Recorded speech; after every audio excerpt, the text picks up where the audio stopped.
up and no one to follow. With painted heroes shining bright, venturing onward in the endless night. Where the brawn meets the brush, the story told in the storm of imagination mold. With every stroke, the vengeance unfold, beats of our soul. Where the brawn meets the brush, the story told in the storm of imagination mold. With every stroke, the fate to fight for, face of our souls, our soul.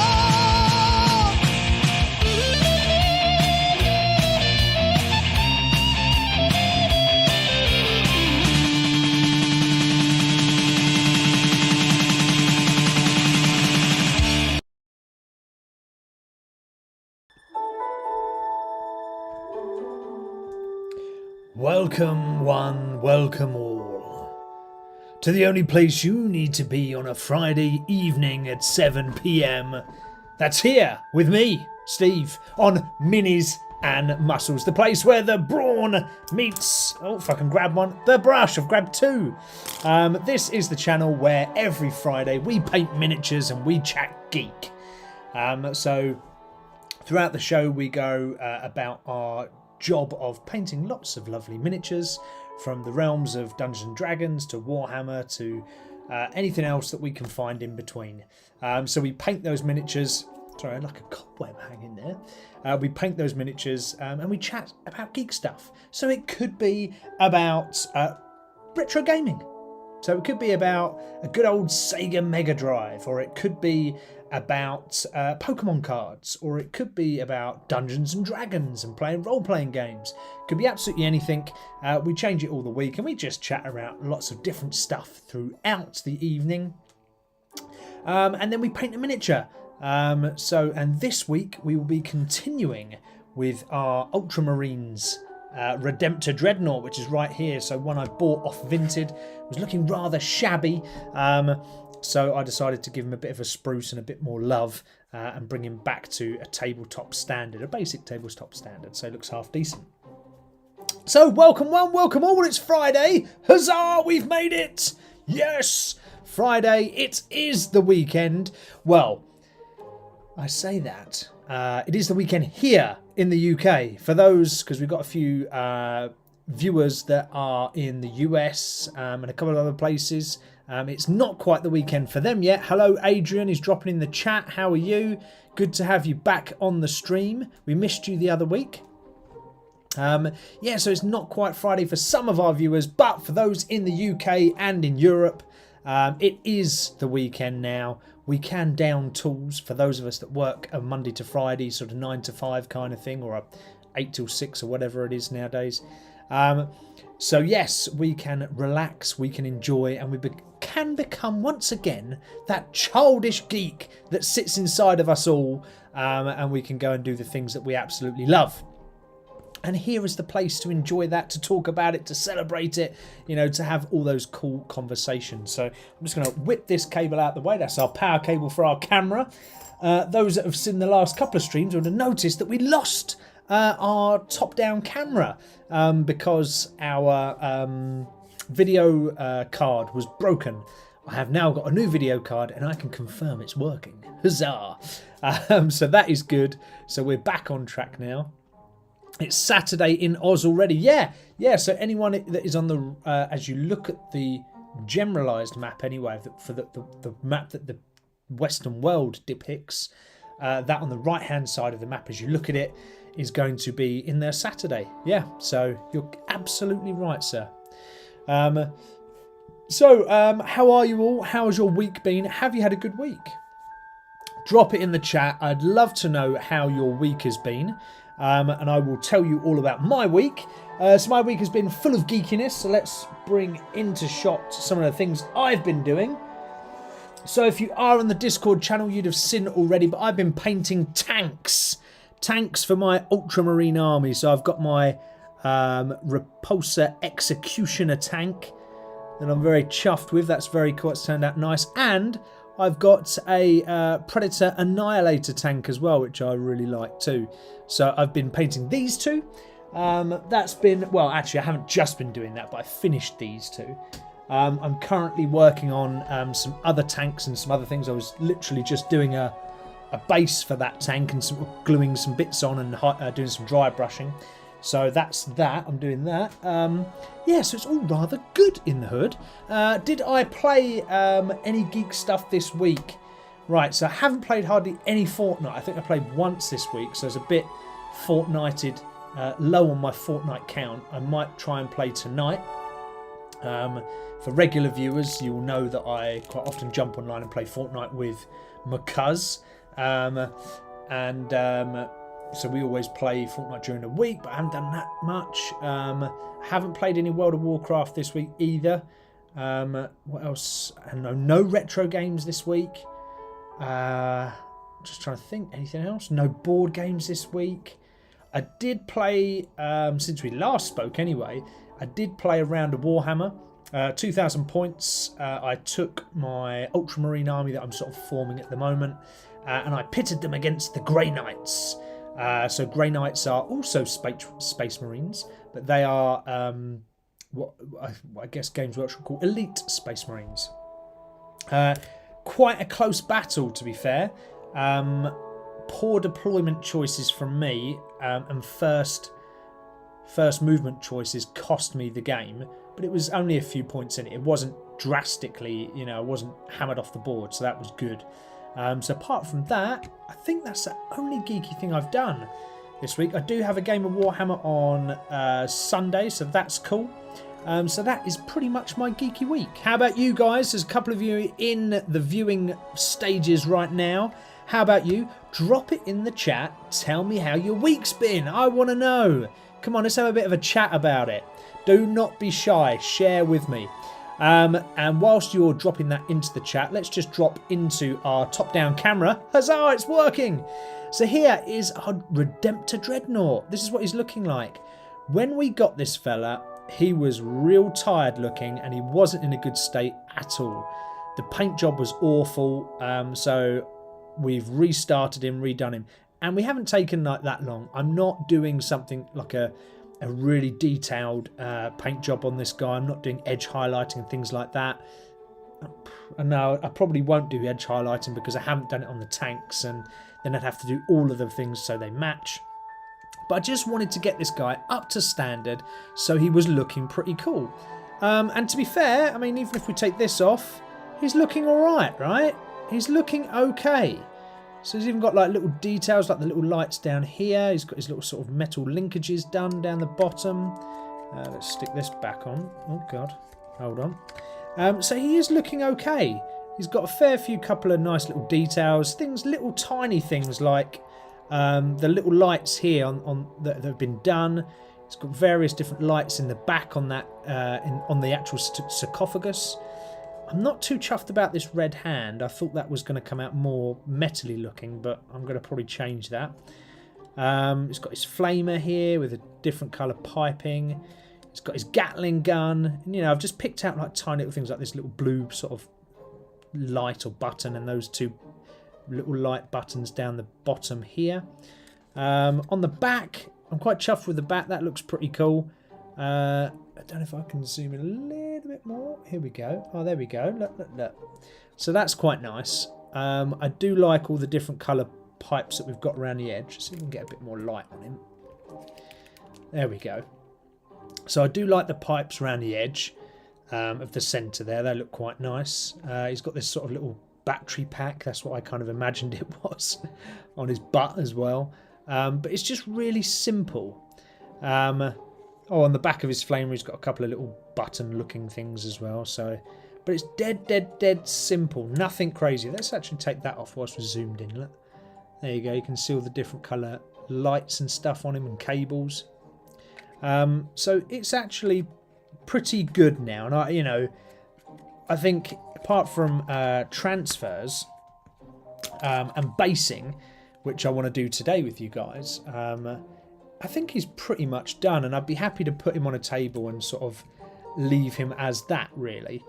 I think I paid about £12 for him, or £14 on Vinted, and he was really tired looking. To looking like this, that's pretty epic. Especially considering these are like a 30 £38, I think £40 model to buy, brand new. So I'm very happy. In chat, Adrian is saying Monday 5E. That's Dungeons and Dragons. That don't know. We have only got to face the White Dragon next. Whoa. Okay, so that's a pretty big deal for you guys, finishing off your campaign, which is epic. And you're also saying you had a great game with Gary on Wednesday. Oh, lovely jubbly. That's really cool, Adrian. And I see loads more in the chat as well. So please do drop a comment in. Tell me how your geeky week has been. What geeky thing have you guys done this week? It'd be lovely to hear from you all. So do drop it in the chat. So yeah, this is where our Redemptor Dreadnought is right now. So today we're going to do a bit more of the base.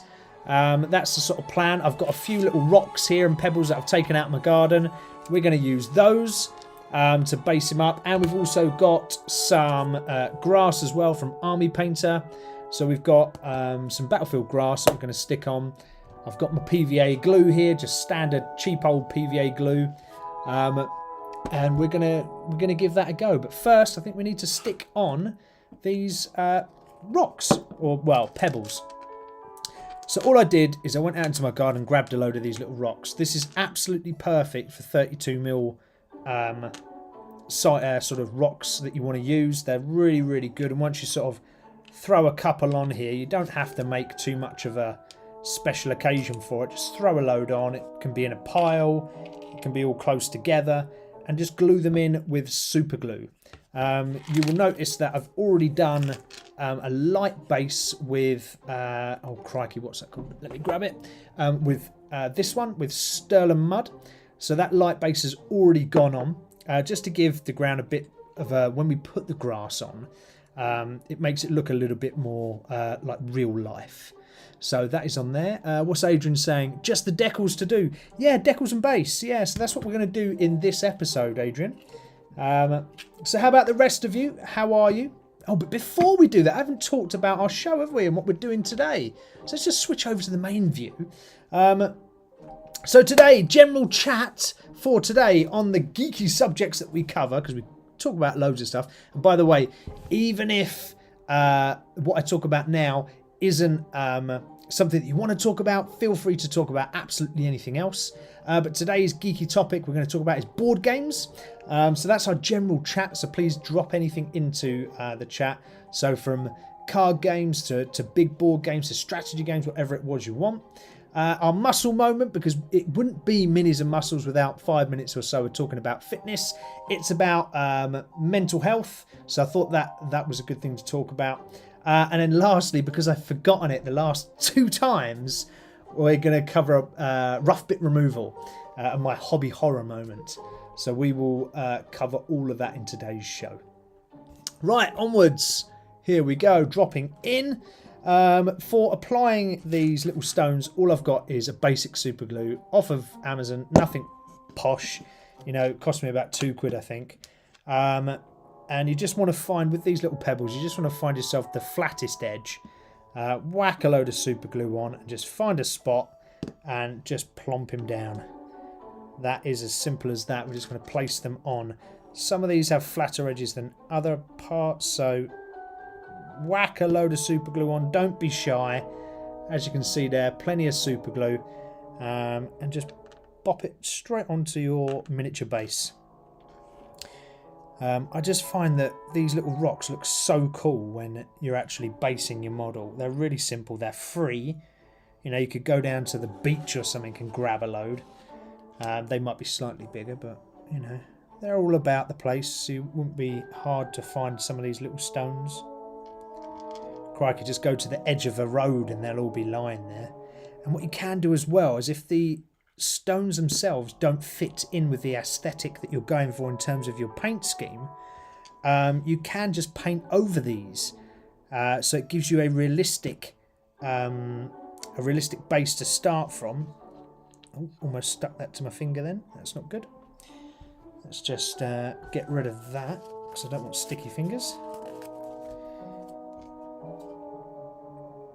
Yes, they really look very cool, and I like these. I like these stone pebbles a lot. So there we go, just stuck a load on. I even put them onto my miniatures as well. So a load of my assault intercessors, I stuck a load on. There you go, you can see them just about. I just want them to dry slightly before we go any further. Then you've got 3 on the front, 4 on the back. So it's just clumping them together, and then we're going to sprinkle a load of PVA glue, or we're going to throw the PVA glue across, and then we're going to start putting on the battlefield grass. So with PVA glue, all I do is I just literally put a blob onto my working area that I'm using. I'm just doing it here. I wouldn't probably normally do it right in the middle. I'm doing it here so you guys can see. And get my little plastic spreader and just throw PVA glue straight over the area that I'm wanting to grass up. Hello, Honey Ann, how are you? Hope you're well. How's things? Hello to the rest of you that are online as well. I see we've got quite a large group tonight, so do say hello. Don't be shy. Tonight's main chat is all about board games, so if you're a fan of board games, tell me all about it. What's your favourite board game? I would love to know. I'm going to start chatting about board games in earnest in a second, once we sort of enter into the main part of the show. You will use a lot of PVA glue as well when you're spreading this across your model. And again, for those that are worried, I'm not going for a Golden Demon Award. We say this every week. We're going for speed and ease and making something look effective on the battlefield. So it doesn't have to be the best, the most intricately painted model going. It can just be something simple, right? Need a little bit more glue. A little bit more glue. So what you'll need to do with this as well, if you've never done any gluing before, you whack your load of glue on, you put your grass on, you wait for it to dry, and then you put more PVA glue over the top. Sounds mad, but trust me. Otherwise, sometimes the grass and the flock or whatever you're using does tend to fall off. So it is always worth double bubbling with the old glue. So make sure you do that. So it looks like our stones have stuck in place, and that super glue's taken a hold, which is nice. And again, don't worry if you don't cover all areas. Grass, normal grass doesn't. So just slop it in, and that is generally how you get the most natural look. So don't worry, you can join it up, but don't worry if you haven't. You're just slopping that glue in there. And because it all dries clear anyway, we don't have to worry too much about, you know, what it's going to look like and whatnot. There we go. Don't worry if you get a bit up the stones, that's absolutely fine. Righty, almost ready. I've got a little bit left on here, so I'm just going to try and put some on here, just so we've used it up. So yeah, topic of today is board games. What's your favourite board game? What do you love to play? Drop it in the chat. I would love to know. So Honey Ann saying the school week is over and we have a 3-day weekend over here in the United States. Oh, have you got? Is it Labour Day that you've got coming up? We have just had here in the UK a bank holiday. So that was basically our long weekend. That's just gone. That was nice. It's always good to have a long weekend, isn't it? Because doesn't it feel like so good when you get that extra day? It feels like an eternity, and it feels like you get so much more done. Right, so here is our grass. Oh god, I've got glue on my hands already, so it's sticking. When you get this, it's quite compacted, so you might need to sort of break it up in your fingers, and we're literally just sprinkling it on. Doesn't matter where it goes. Throw loads of it on, because you can just hold the model over the box and just drop it off if you want to as well. So if you feel like you're putting too much on, that is. So don't panic at any stage. You can just throw it on and then sprinkle it straight off again. So do a little bit at a time. There we go. Get all around those rocks. And again, I'm not worried about if I'm putting too much on, because we'll just do the old shaky method and get that back off again. So again, tip it up on the side and just dab the bottom of the model, and you'll find that all the excess comes off, right? And don't panic if loads and loads come off. That's okay. It does happen. Don't stress. Don't worry. So there we go. Bit more. You can as well finger pat it down. So if you want like a compacted feel, you can finger pat the grass down so you get more of a thicker layer. But I quite like a thin layer of grass because then you get a little bit of the tone from underneath. So some of the paints from underneath, rather than just having, you know, pure grass, which is fine.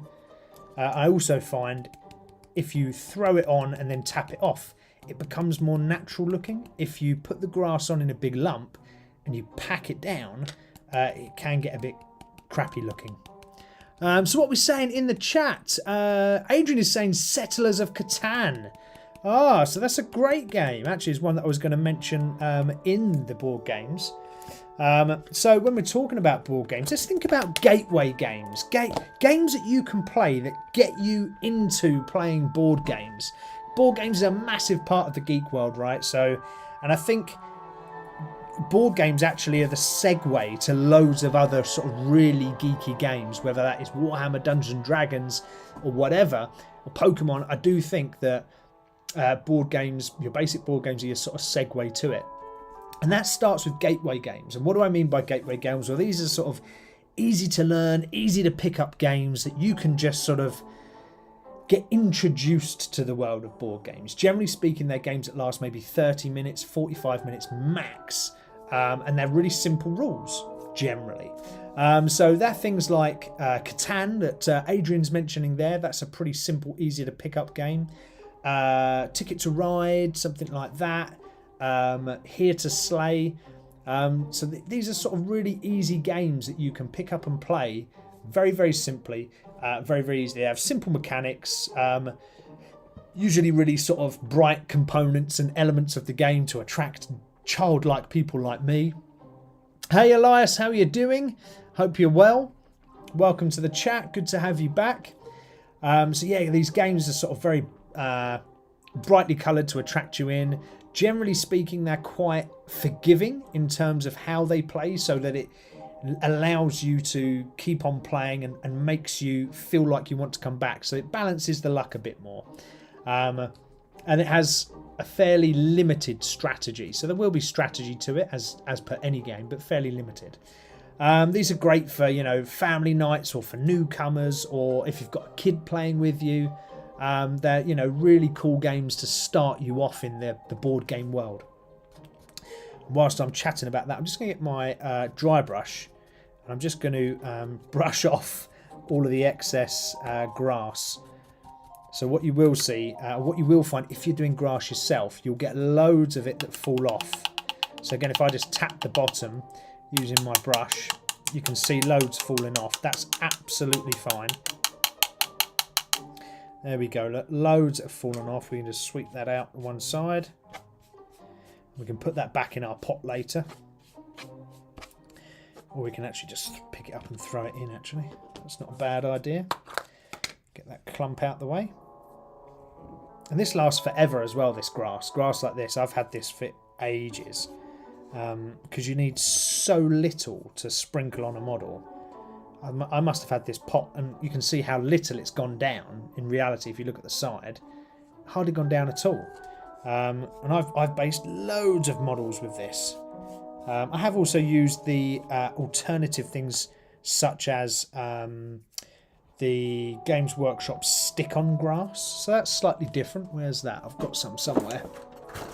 So that's stuff like this. This is actually Army Painter, actually. So this comes in little sticky sheets, and you can literally bob them straight onto the model. So you don't even need to worry about your PVA glue or anything like that. Just stick on a couple of these and you're absolutely done. They're more than acceptable as well. They're just a little bit more expensive. But if you're feeling like you want something quick and easy, these are the way to go. If you want longevity and you want value for money, go with this version. There we go. Chuck that over there. You can also get other things, actually. Whilst I'm looking in my drawers, I just spotted something. You can get other things like flowers or like little sort of decorations that just make your area looks slightly different. Like even on here on this model, I mean, we could put one of these on. This is a sticky one, so it is going to be a little bit affected by the glue that we've got on here, but we can just do this. So all I've done is place that into the center. I get my spatula, my spreader, and I just get him stuck into the middle. It does have a sticky base, so usually you don't need to press too hard, but because this has got PVA glue on the bottom and it's also got some grass fleck, you know, we need to be a little bit more careful. In fact, I don't think that's going to stick. No, see, look, it's just pulled up a bit of grass. That's okay. Just get a PVA glue onto our spreader like that, straight across the grassed area, and we can then throw this little devil back on there. There we are. If you want something just slightly different to look slightly different on the model like that, don't worry about the whiteness. The whiteness will disappear when that all dries. Okay, so let's move that sticky grass out of the way, because we don't really need that on today. That's not what we're doing. It's also large areas, so when you've got a big model like this, you don't want to have to use sticky grass. You need so much of it. Stick on grass or hair for orcs, as they're all bald. Yeah. But orcs don't want just green hair. They want like red. We want red hair, Adrian, because it goes faster. But yeah. So, talking of board games as well, and back to our general chat. Keep on dropping it in the chat what your favourite board game is. I'd love to know. Adrian was saying it's Catan for him. But I'd love to know what you've been playing. There are some really sort of sub-branches of board games that I think are really cool. Now, they're generally card-based, so things like Exploding Kitten or Gubs or Cards Against Humanity, things like that. They're like card games, but they act in a way that's a board game, because you have to lay things out and you have to have them set in a certain place. So it hasn't got a board essentially, but they do run very similar. And they are really cool. And they're also something that's super fast, super quick, that you can get into and play games very, very quickly. So very much recommend that. What do we reckon on this though, guys? For the base. Not bad, right? There we go. A few rocks on there, a few bits of grass, but he's going right through. Adrian's saying Munchkin, yes, and you can get lots of different versions of Munchkin too. So you can get the Warhammer version, the standard version. I think they do a Lord of the Rings. They do loads of different versions of Munchkin. I did have the Warhammer one. I did recently sell it though. So I just need to grab some transfers, which are just over here. Bear with me. Alrighty. So, I've got some transfer sheets here. There we go. You can see some of them have already been used. And I want to look at making a little transfer for my guy. So we've done the base, the first part of the base. We're going to have to re-glue it, but we've done the first part. But what I want to do is cut out some transfers. So maybe some transfers for his like shoulders here, maybe something for the front. I don't know. So I mean, what have we got on here that looks pretty cool? We've got some lovely Ultramarines transfers that look pretty sweet that we'll have to cut out. I think some of these might have to go on him because they look pretty pimp. Maybe like these two little white ones here to go. Let's see if you can zoom in, get a better view. It's a bit bright, sorry guys. So this one here, these little U's with wings, they would look quite cool on his shoulders. So if they were on his shoulder going across here like that. So that little U going across there, I'd quite like that one. What else have we got? Let's see. I want a big, maybe one of the big U's to go on his actual shoulder pauldron. That would be quite smart. I think that's what we're going to do, guys. I think that's what we're going to do. We've also got some company numbers and things like that, so we can put some company numbers on him. We've got some campaign badges. So things like these little circles here. Loads of these sort of little symbols on here as well. Like they look like warning triangles, but they're pretty cool. Now I cannot remember. I think this one is support. I think this one is assault. Is that command? And that one is something else. Drop it in the chat if you know. That would be good to know. Tell me what it is. But let's cut some of these out. I am going to go with these ones here. So I quite like them. So yeah, board games. Absolutely awesome. You can have some really good fun with them. I mean, we all remember board games as, you know, your classics. Your Monopolies, your Cluedos, Ludo, those sort of games. Really, you know, basic board games. But there's so much out there now that you can have fun with.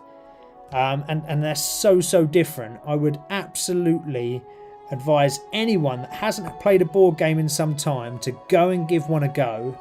Get down to your local game store and see if they're running a board games night. It wouldn't be hard to join in. I'm sure they would be grateful to have you. Like where I live, there's a local board game place. That's where they're going to go, across there. Local geek shop that allows you to sort of go and play board games. So you can go in there, play a board game, chill out with your friends. Cross's HQ, yeah, Cross's HQ.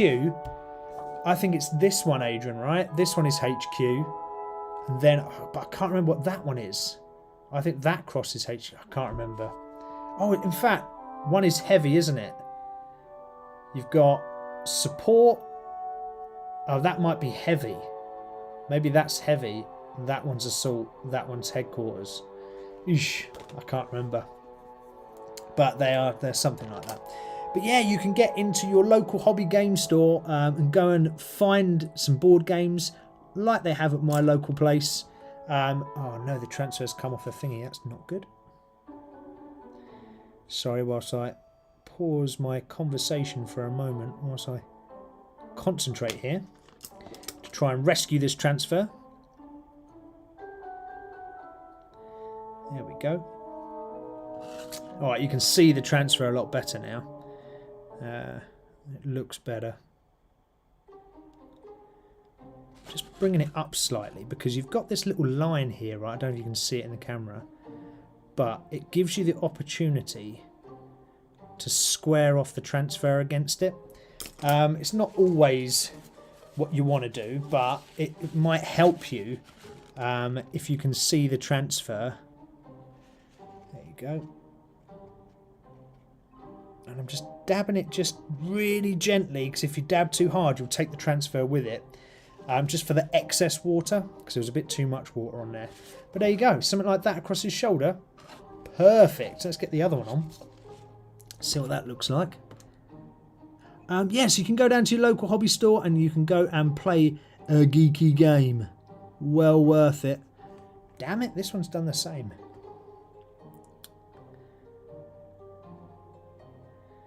Having to be real careful there. Right, where's my paintbrush? Yeah, it's quite nice just to go down with your friends, play a little board game, and there's so many you can get into. I really like the game Gubs. Now, that's G-U-B-S.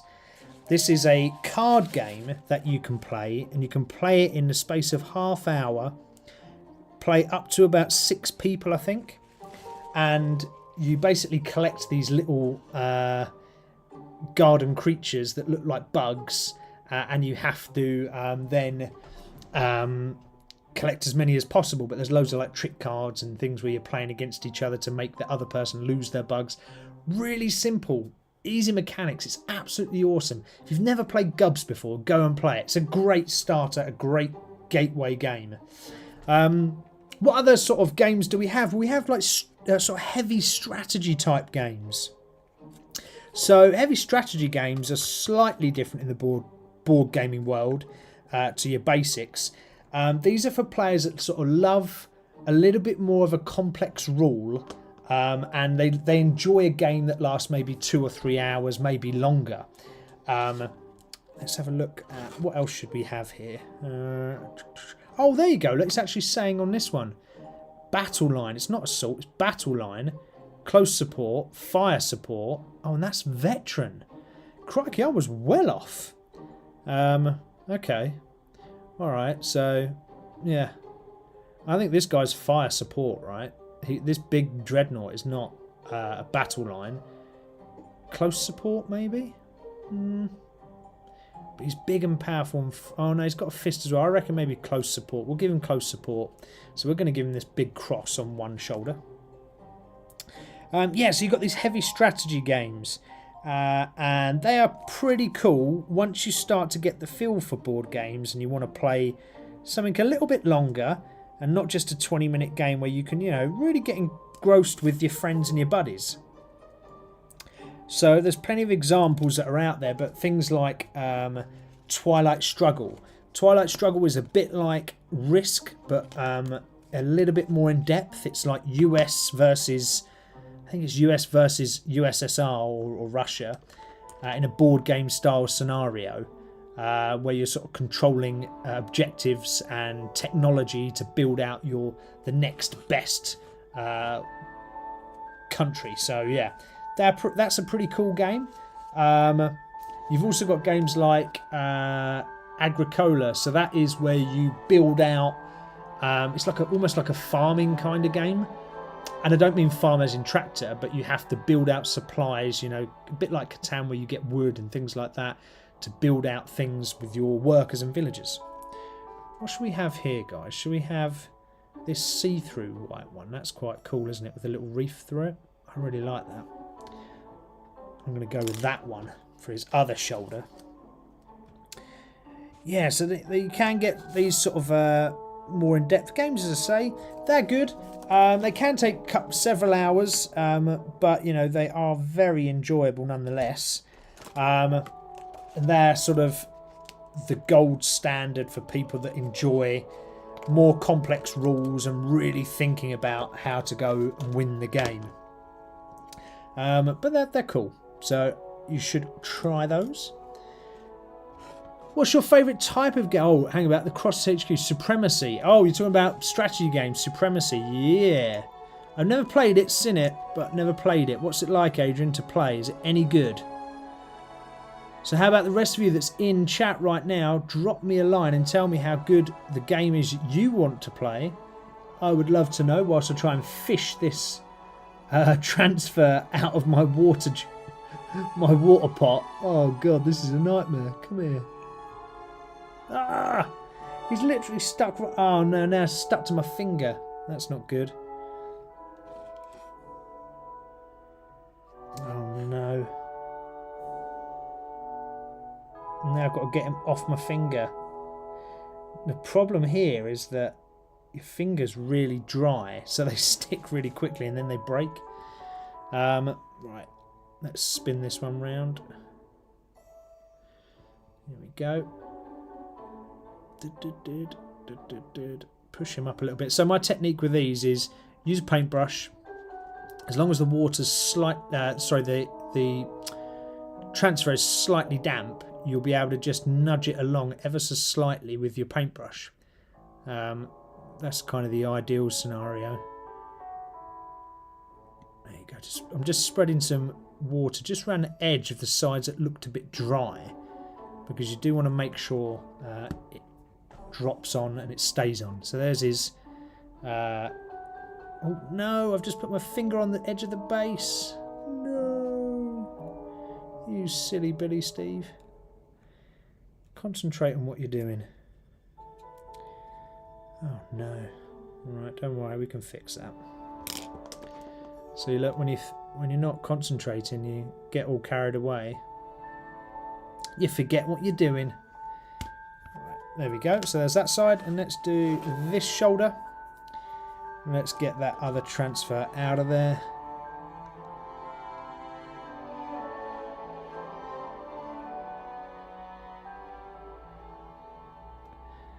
Oh dear.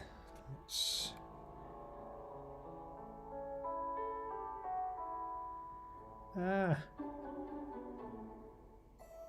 See, does anyone else have the same problem I have? AKA folding up your transfers. This is a really cool transfer as well, so I don't want it to break. Come on, can we do it? Can we save this one? Come on, little fella. Come on. Yeah, so board games are... you get those strategy games I was talking about. You do get co-op games as well.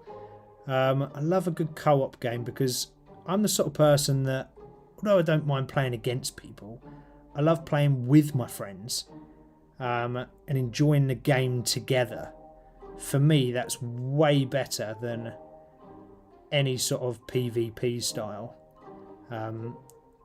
So that's because it makes it more enjoyable because you're playing together as a team, you're working together. There's no animosity or anything like that. It's just outward fun where you're supporting each other and helping each other to win the game against, you know, against evil or whatever it is. Just about saved this, I think. Oh, does get a bit tricky, especially when it starts drying a little bit.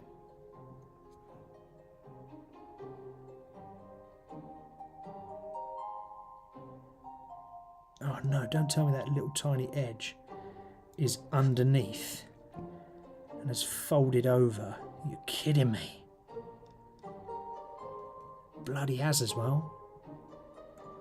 Oh, little bugger. No, no, no. Come here, you.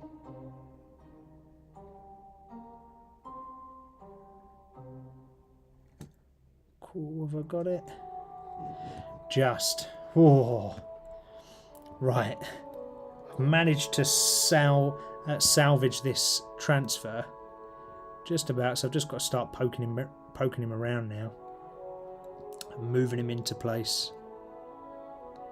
Not as easy as it looks. Is fiddly, transfers. So do just have the patience just to mess about with them. Because unfortunately they are a bit of a mess about. You will have to fanny Annie around with them to get them in the right place, and then you're going to do something like that and screw them into the wrong area. Oh no. Come on. It's the pressure of doing transfers live. Never good.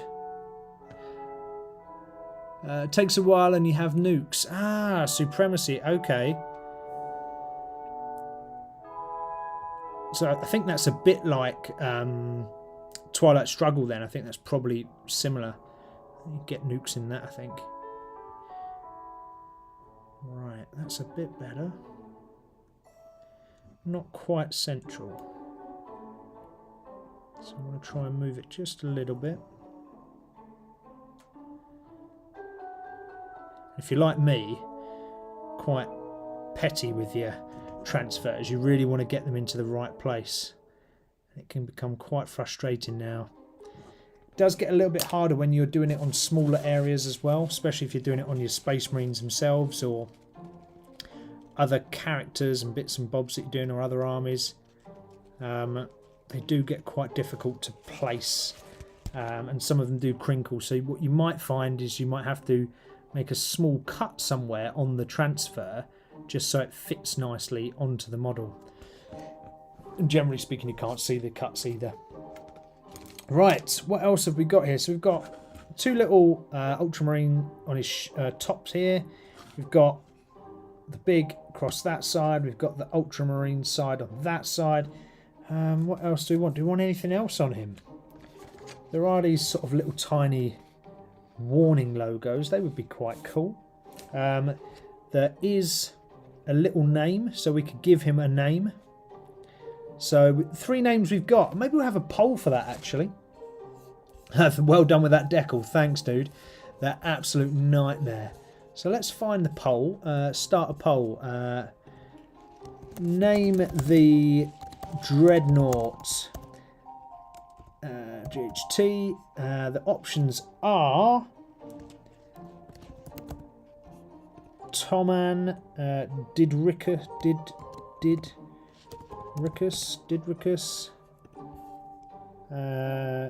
and Valius.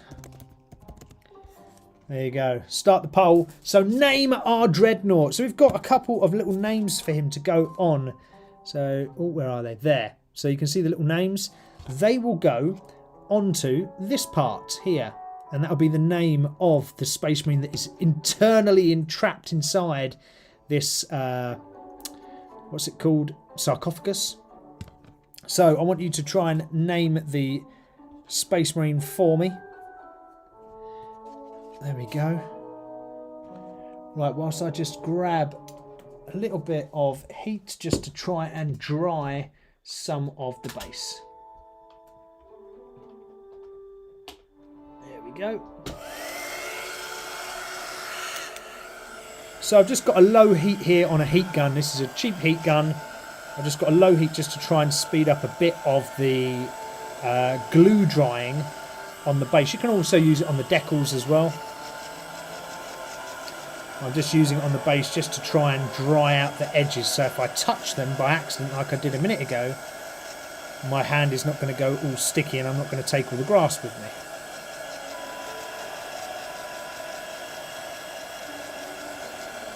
Just be careful you don't go too hot with your heat gun if you're doing this, because if you do, you end up melting all of the grass. And I've done that before, so again, just be wary.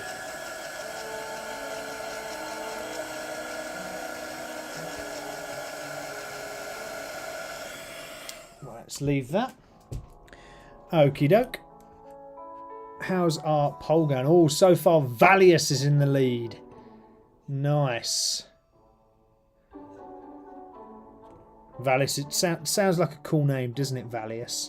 What we might try and fix, actually, whilst we're here, is remember when we was painting this hand, and I kind of wanted like a glowy, reddy kind of look, as if there was some kind of pulse coming out. I don't think that came off, so I'm actually going to paint this silver again, I think.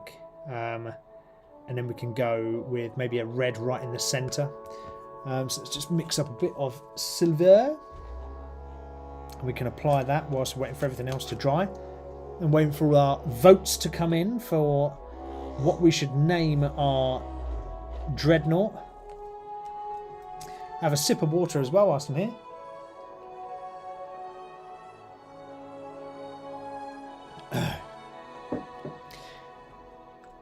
Why can't JPC's in the house? He's saying, why can't we name the dreadnought Steve? Because I don't have a Steve decal. So I'm only going off these three names here that I have available. But that would be cool. Adrian's saying, not eternally. Redemptors have a tendency to burn through intern pilots compared to first order. Yes, they do, yeah, because they're like overpowered. You are correct, Adrian. Your law knowledge is proving second to none. So what I want to do here is if I just take this, we're just going to try and redo the sort of centre of the fist area, really. Just because I wasn't feeling that red.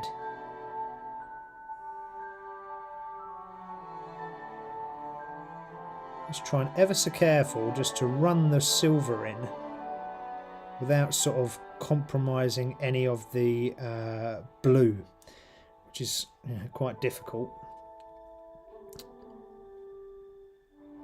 We will have to go around with blue at some point and tidy it up, but if we can make the job as easy as possible on ourselves, that is what we want. So, board games, peeps. Board games, board games, board games. So we're talking about strategy. What about cooperative games? Cooperative board games that you get to play with your mates, your buddies, where you are playing against the game. So, has anyone played a cooperative board game recently? If so, what is it? Even if you haven't played recently, actually. I'd love to know what your favourite cooperative board game is. Drop it in the chat. I'd love to know. Do we think that looks better as silver? I'm not sure. Okay, good reason. Thanks, JPC. Well, we'll get there. We'll get there. So let's let that dry for a second. It's not great. It's slightly... Some of the red's coming through there, and we'll have to redo that silver, but that's fine. I'm not too fussed about that. Is there any other... We'll end the poll for the name in a second, because it looks like we've got... in fact, let's end it now. So we're going for Valius. So let's cut out the name Valius, which is just on the bottom there. There we go. Cut that out.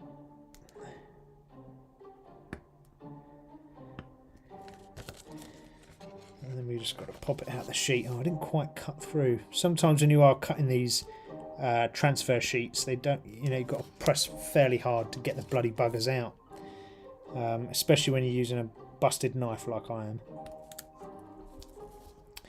But they should come out without too much fuss.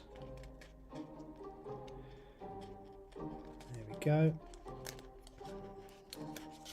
Alrighty, there we are, Valius. We've got the name out. Let's bring our dreadnought forward. Let's drop that in some water.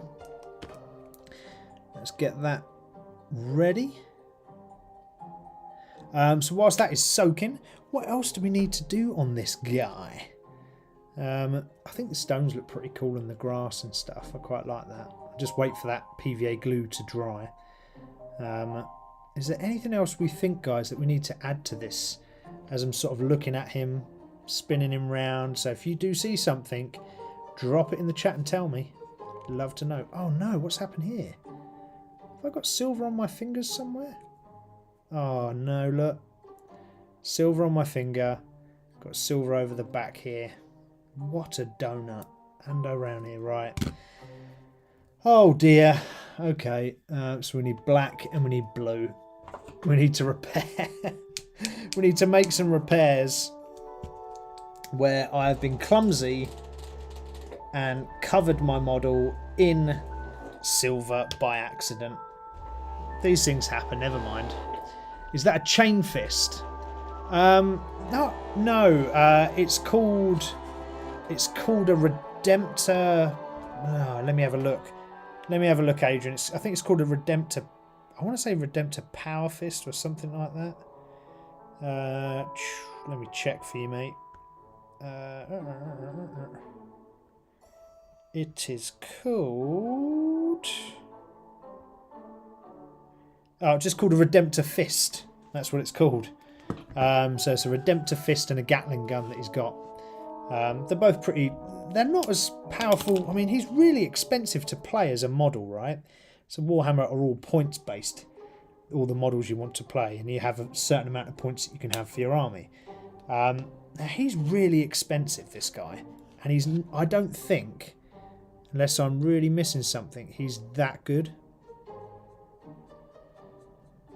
I mean, I could be wrong, and I would love to be proven wrong.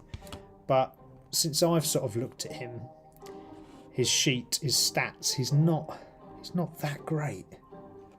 I just like the look of him. That's why I got him in the first place. And I felt really sorry when I saw this guy on loan and how tired the model looked. I think whilst we've done that, our Valius sticker might be ready to stick on.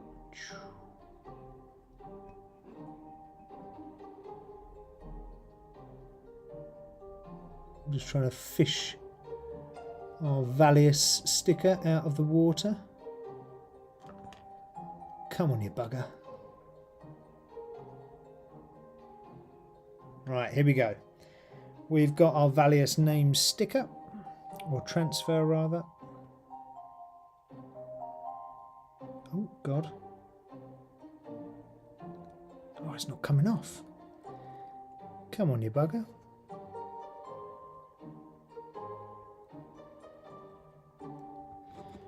Oh, that's almost perfect how that's gone on there.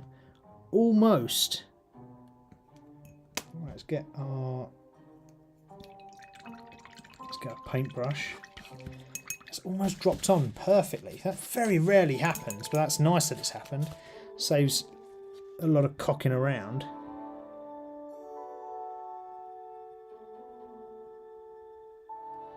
There we go. What do we reckon? There is Valius. That looks pretty pimp. No, under the power fist. Oh, that's a flamer. So there's a flamer under the power fist there. There you go. You see that?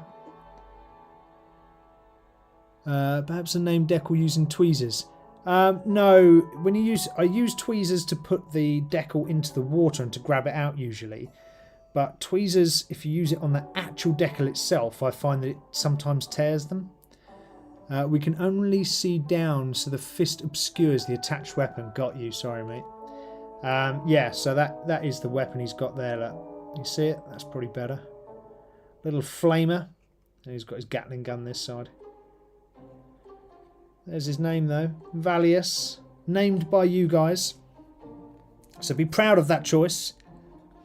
Don't come back to me later and say, actually Steve, we didn't really like Valius. It's a bit of a naff name. We want to change it. Because the decal is in place now. Right, some blue just to replace or repair some of the blue that I accidentally covered with silver. Bear in mind, this blue that I'm applying now hasn't got the shading on, so it looks slightly out of place. But it's okay. It's alright.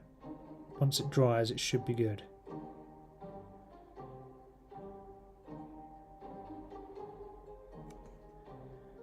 Just doing in here as well, just because it looks really dark. Like more dark than what it should. It's just where the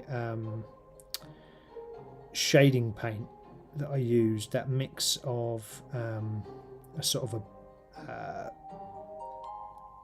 purple, has sort of just sat in the recess. And sometimes that happens where the paint just drips in there, and whatever sort of contrast or shade you're using drips into the wrong place where you just don't want it. Just trying to clean up that. So I went slightly over on that bone area. There we go. Okay, that's cool. There we go. Better. Hasn't got any grey on the back there now, or silver on the back. So that is cool. So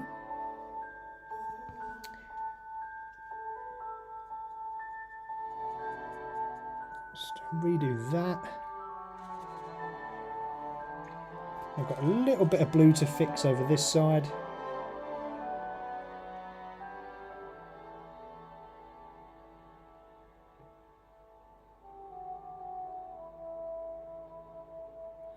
There we go.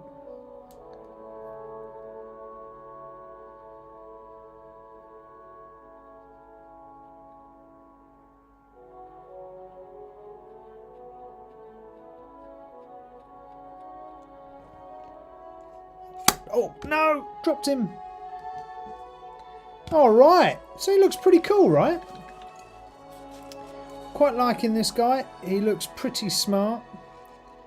Got all his transfers on. Probably should do some extra silver inside the hand. And yes, I will go over this blue shortly.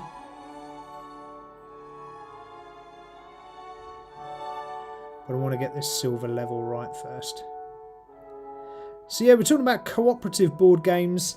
There's plenty like Forbidden Island, for example. That's a really great game where you get to work together.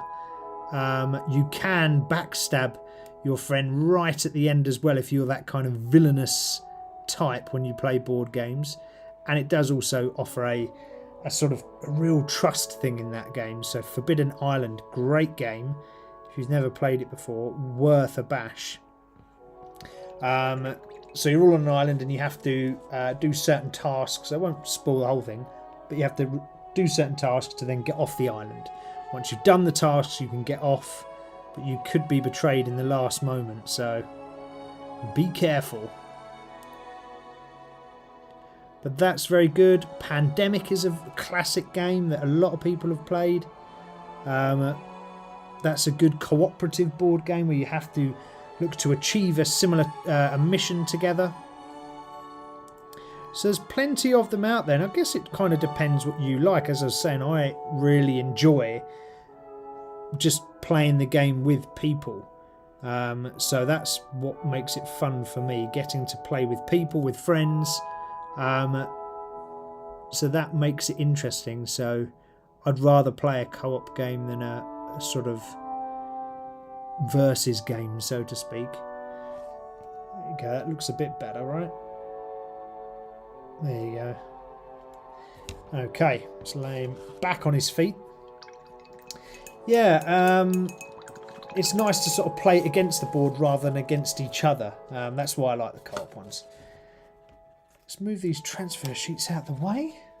Oh, throw them over there. What else we got? Sort of miniature-based games. So what about things like... miniature-based games are kind of bridging the gap.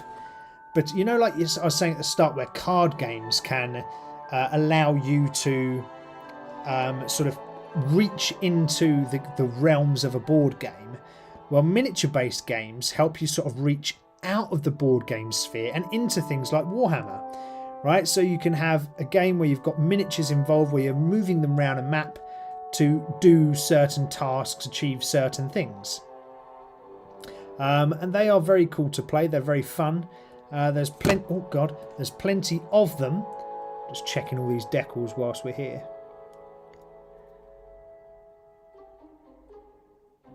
There we go. Don't worry about this crappy paintbrush. Just trying to push that decal down a bit. Yeah, so things like Zombicide, Nemesis, Descent, they all have really cool minis that you can take out of the box and use either in-game or for other things as well. And it gives you a little bit more of a connect. I find sometimes in miniature games it gives you a bit more of a connection to the game, because you're like, oh, that's my little guy. I don't want my little guy to die. And you kind of build this sort of rapport between you and your miniature, your character that you're playing. So I quite like miniature-based games for that reason. Not just that reason, but visually it makes it nicer to look at if you're playing a board game and you've got things on the board and it's not just... oh, don't want to zoom in too far. And it's not just the flat board game and you're moving a crappy little thing around there. What are you saying here? Agent's saying perhaps the leg vents at the back of the left leg. Oh, let's have a look. Let's see what you mean there, dude. Oh, what you mean? Ah, okay, yeah. So, yeah. So I should probably put a little bit of black running along here. And there. And there. And then the same the other side.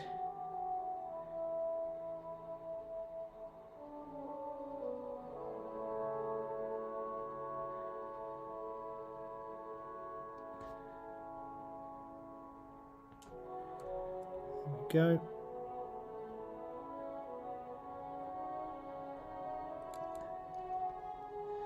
You go like that, Adrian? Is that what you mean? You've got little black lines down them. Looks pretty cool. Yeah, so I like those miniature-based games. They make it more fun. They make it more visually appealing and more... It can build the world and make you feel like you're in the world rather than just on it. It's a bit like, I don't know, playing Warhammer and not using any terrain at all, which is absolutely fine. But when you have terrain, it makes you immersed into the game. And that's kind of what the miniatures do. Adrian's saying Space Hulk. Do you know what? I haven't played Space Hulk since the 90s. But I can barely remember. Is it flat? Because it's a Warhammer based game, flat board, lots of corridors, and you're going through in and out the corridors, right? I'm pretty sure. That's a pretty cool game, but I haven't played that for years and years and years. What about... Oh, it also gives you the opportunity to paint. I forgot about that. So board games don't really give you the opportunity to paint as much as they're geeky. They don't give you the opportunity to do what we're doing right now. It's kind of limited. Whereas games that have miniatures allow you to enjoy or indulge in painting. And that can be some of the most fun part of playing a game, right? So well worth a check out for any games that have miniatures. Right, there's that. What we're doing for time? Oh, it's 6 minutes past 8, so we should probably break there for our muscle moment, because otherwise I'll run out of time if I don't forget to do it. So, what was I going to talk about in the muscle moment today? So, we wouldn't be the place called Minis-N-Muscles if we didn't talk about fitness for 5 minutes. You know, it's where the brawn meets the brush. Oh, throwing a brush all over the place. And one thing I wanted to talk about today was, if I can pick up my brush. Yeah, there we go. One thing I wanted to talk about today was mental health. So there's lots of things in the world right now, especially, that can get you down, that can overwhelm you and can make you feel like you're stuck in a box, or you're limited, or you're sad about stuff. Now, that's all well and good. That's okay, because we have to be real. That's never going to go away. These things are always here and always present to challenge us. However, we need to be aware of it, and we need to accept it and find a way to combat it. Now, fitness is a really, really good thing. So if you're struggling with your mental health, so you could might be experiencing something like depression or anxiety. You might be, having other issues like PTSD. Now, what my suggestion is, if you can, is try fitness. Fitness is great for absolutely everybody, no matter your size, no matter your shape, no matter your age, whatever. Fitness is wonderful, and especially wonderful for mental health and helping mental health. It's not going to cure any mental health problems or issues that you may face, but it is going to help you. And trust me, even if you can get a 5% relief from your mental health issue, that 5% will feel like the world. And fitness can be the key. So my advice is to get yourself out into the world if you can, or perhaps if you don't feel comfortable in going out into the big wide world to a gym, there's YouTube, there's the internet, there's fitness apps. Find something and try it.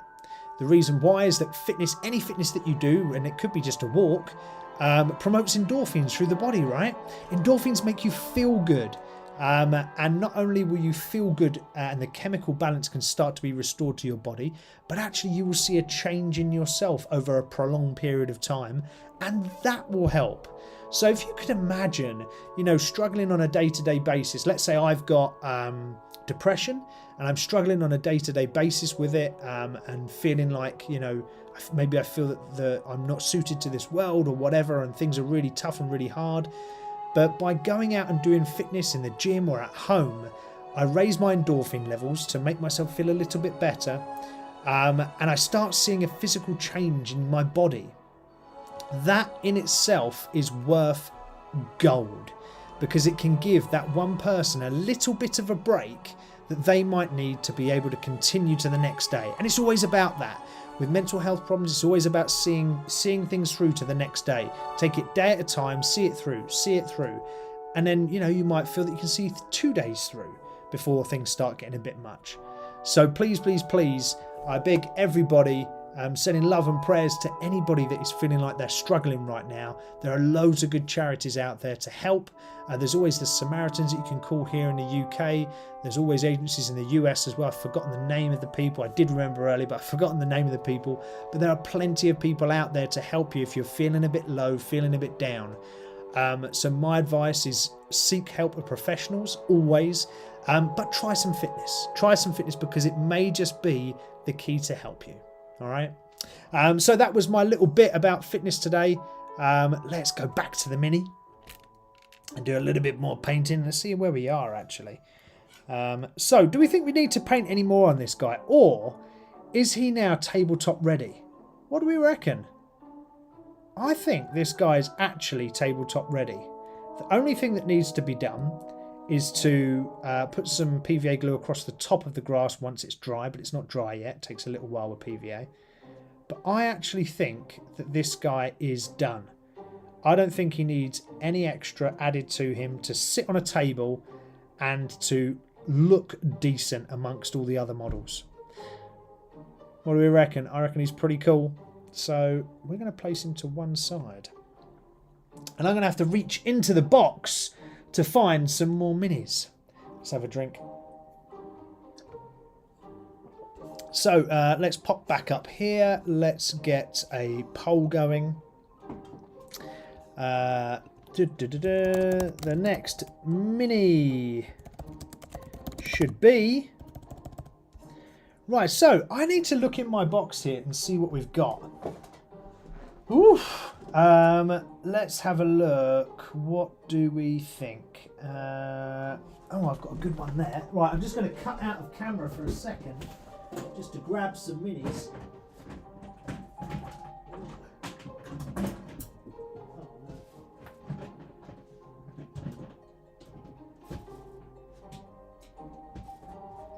Stay with me.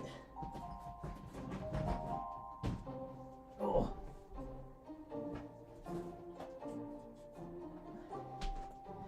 Okay, so I just broke a mini in the progress, right, of trying to get something out.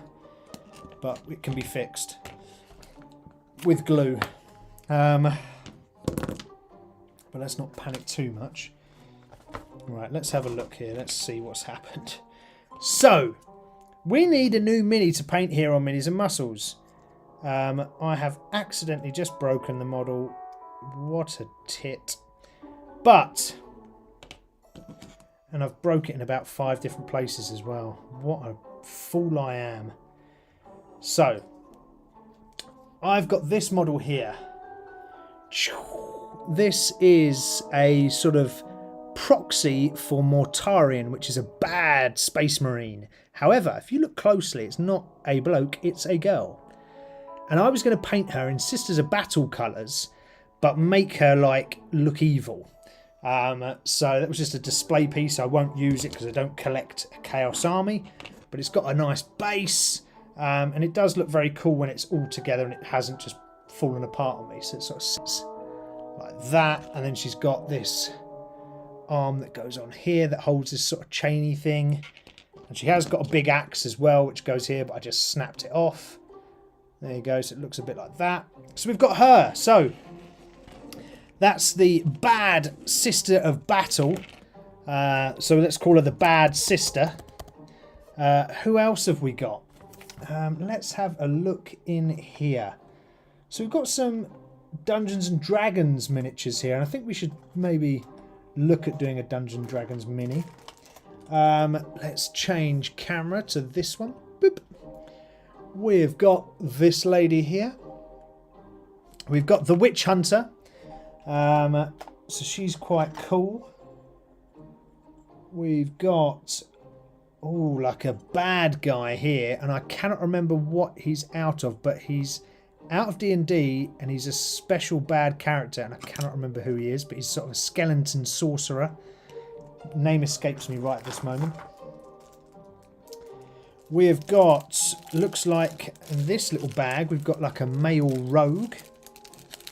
So let's get him out. He has got hands, trust me, they're just in the bag. So a male rogue with daggers. So let's put these in here. So we've got the female witch hunter. We've got the male rogue. Oh. Rogue. And we've got the evil skeleton. There you go. So let's stick that poll up there and see what happens. See what you guys vote for.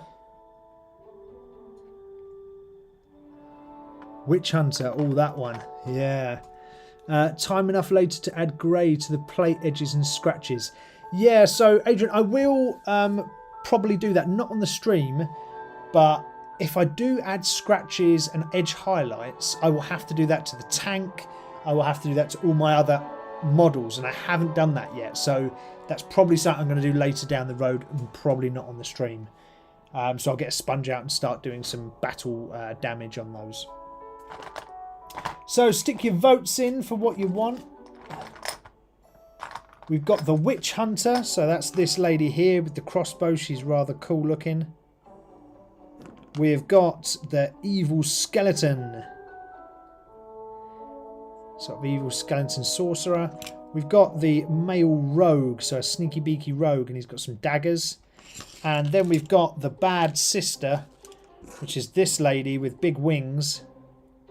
So she's pretty cool. And she's just a tabletop sort of centerpiece to look smart. We got her as well, but I've just broken it. I actually need to glue it all back together. So that's one thing I do need to do with her. But yes, so start voting. Oh, Evil Skeleton's getting the votes so far. Crikey, okay. Evil Skeleton's getting votes. I'll wait for a few more votes to drop in before we choose the mini. But yeah, gutted I bloody just broke this model. I can't believe I did that. What an idiot. I'm going to try and fix him whilst we wait for some of those votes to drop in. Let's just move these this way so you can see. There we go. Whilst I get some glue out and I try to repair the damages I made to this model. It's such a lovely model as well. It's made out of resin though, and sometimes resin can be really brittle. Especially resin that's not from a company. I bought this model from... oh crikey, where did I buy this model from? From Etsy. So I bought it from an Etsy seller, and sometimes their resin is not that great. So sometimes it does break. So be prepared if you guys ever buy from Etsy.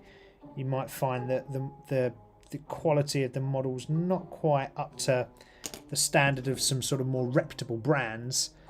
So just look out for that. So far on the votes, stick your vote in for what model we should paint next. Evil Skeleton, Male Rogue, Witch Hunter, or we've got this big evil Bad Sister here, I call her, Bad Sister.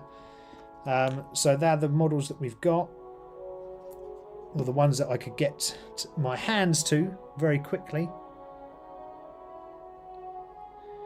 So make sure you stick a vote in, and then we can start painting the next model, because that Dreadnought is pretty much done, apart from, as Adrian mentioned, some sort of battle scars and things like that. He's done. There are battle scars that we could do, but as I said, I hadn't put them on the rest of my vehicles. I didn't want him to look like sort of a standout different model. Alright, so slowly I'm gluing this girl back together. Oh dear. So this is the trouble. If you put stuff in boxes and you hide it all away, they can get damaged really easy when you go to take them out. Especially like me, if you don't open the box properly and you try and squeeze it through a gap. Yeah, it's just not very clever. So hopefully I can fix this this model and she won't look too bad. He says, how are we doing on votes? Oh, we're drawing on votes so far. Male Rogue and Evil Skeletons on a 50-50 split. More D&D. Howdy, how are you doing, More D&D? Is it your first time here, sir, ma'am? I don't know who you are. Well, the Bad Sister needs pinning. That's true, Adrian. How you doing, More D&D? Welcome to the stream. Great to have you along. I'm just trying to fix a model whilst I'm waiting for a vote on what we paint next. So if you fancy voting, stick it in the chat, because I would love to paint another model with you guys. And we're looking at the three in the picture there. So you've got the Evil Skeleton on the top left, you've got the Witch Hunter, and you've got the Rogue. Not too shabby, it sure is, and Sir is good. Ah, fantastic. I'm glad you're well, and I'm good, and I'm glad that we've got you here as well. Oh, Evil Skeleton. Okay, I voted, you say. Fantastic. I'm just trying to glue this bad sister back together. Ah, there you go. Right, so if I just change the camera very quickly just to show you, because I broke the bad sister. This is pretty much her back together. I'll just bring that there like that. Can you see? She's a pretty cool model. I've just got to glue one arm on that goes this side. But she's a pretty cool model. She is a proxy for Mortarion. So those Warhammer fans will recognise the name Mortarion. She looks like a Sister of Battle. So I was going to paint her in Sisters of Battle colours. Just because I thought that was quite cool. Because I collect Sisters of Battle, and having an evil one amongst the ranks I thought was quite a cool addition. So far in the votes, we've got Evil Skeleton is taking the lead here. Okay, so that'll be the next model by the looks of it. I will see if I can just quickly glue this arm back on, and then we will kick off with the next model. So super glue and resin, sorry, I find is a bit of a bugger to fix. Once you break it, it's really hard. Even super glue, you can super glue the part back on, but they're a real bugger. They're not easy to fix once broke. So do bear with me. I do apologise. I'm sort of crouched here trying to hold this arm on, because as I took it out of the box I completely smashed it up. Oh no, I thought I had it then. It didn't quite stay on. Come on, glue in the place. No, are you going to glue? Oh, no, I don't think she's going to glue. She's going to have to just stay like this, and there's her arm anyway. It would go on here. But we will leave her in peace, and I will try not to break her again. Let's just move her over this side. So, let's end the votes. It looks like Evil Skeleton's got the votes. So Witch Hunter that someone was talking about earlier, it's Celestine really. Yes, it does look like Celestine. That was like kind of my whole point, and I kind of liked that. So we got a couple of votes in, and what we voted for was not the Witch Hunter, which is this lovely little lady here. It wasn't the male rogue. He does have hands, they're just in the bag. It was actually the Evil Skeleton. So I will show you the Evil Skeleton. And here he is. He is primed in black. I can't remember the bloody name of him, but he is a really iconic character from the D&D world. And he appears, he's got his own campaign book and everything. So this is a WizKids model, actually. Not always the best print quality, but let's have a look anyway. So let's go to our top-down cam. We're going to have to zoom in a little bit, I think, here. There we go. Alright, so that is our model. That is our man. Or lady. Could be a lady, right? And let's start with some colours. Let's have a look. So what are we feeling here, peeps? Obviously these rags. Now, you know, you could paint these rags on a sort of clear colour, but maybe, I think I've seen it somewhere where it was like purples, shades of purple. That's what I'm feeling, shades of purple. So we've got a couple of purples here that we can use. We've got those two, and I'm going to get you guys to have a choice on purples and what we're going to look at. And we've got a lighter one, so we've got that one there. So there are three purples. What are we going for? We're going for the top dark, middle or bottom. Top, middle or bottom. What are we saying for starting a sort of base colour on these robes? I think maybe the top. And then we can start to use some of the other colours, right? Looks like a lich, says Adrian. I think he is a lich, Adrian. I'm pretty sure. He has his own book. I just cannot remember the setting that he comes from. But he does have his own book. So he is 100% a lich. I just can't bloody remember for the life of me his name. Is it the Jungle of Chult that he's from? I want to say that. I think so. So let's apply some purple and let's just see how it goes. This purple Nagroth Knight actually dries really dark, so it almost looks black itself. So we are going to have to run several other purples through here to make it look a bit different, because otherwise it will just look dark purple black, and it will look a bit boring, I think. So when the paint goes on to begin with, it's all right. But so all we got here is this Nagrath Night in our wet palette, and we're just going to literally apply this to the outer robes. Things like maybe the cloak, things like that. We'll try a different shade. Maybe like an let's think. Maybe like a greeny yellow or something. Or maybe like a dark green. That'll probably go with purple. So we'll just apply some purple all across, and because there's lots of lines on here, actually this is going to give us a great opportunity to use a really quick and simple effect of dry brushing, right? So we will get that underway and add that in shortly. But to start with, it is just about applying purple. We want to fill the whole of the robes with purple. Although he has got this sort of flowy thing that comes off, so I'm going to try and leave some of it for the separate colour. Maybe that green that we're looking for. There we go. Top, thank you very much, sir. So more D&D. You say you like more D&D. Do you play board games?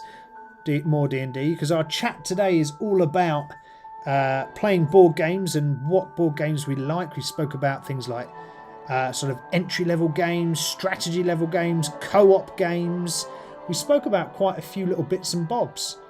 One of the board games that you like, or I like, sorry, is like a crossover between tabletop role-playing games like D&D and board games. Now, these are like thematic storytelling games.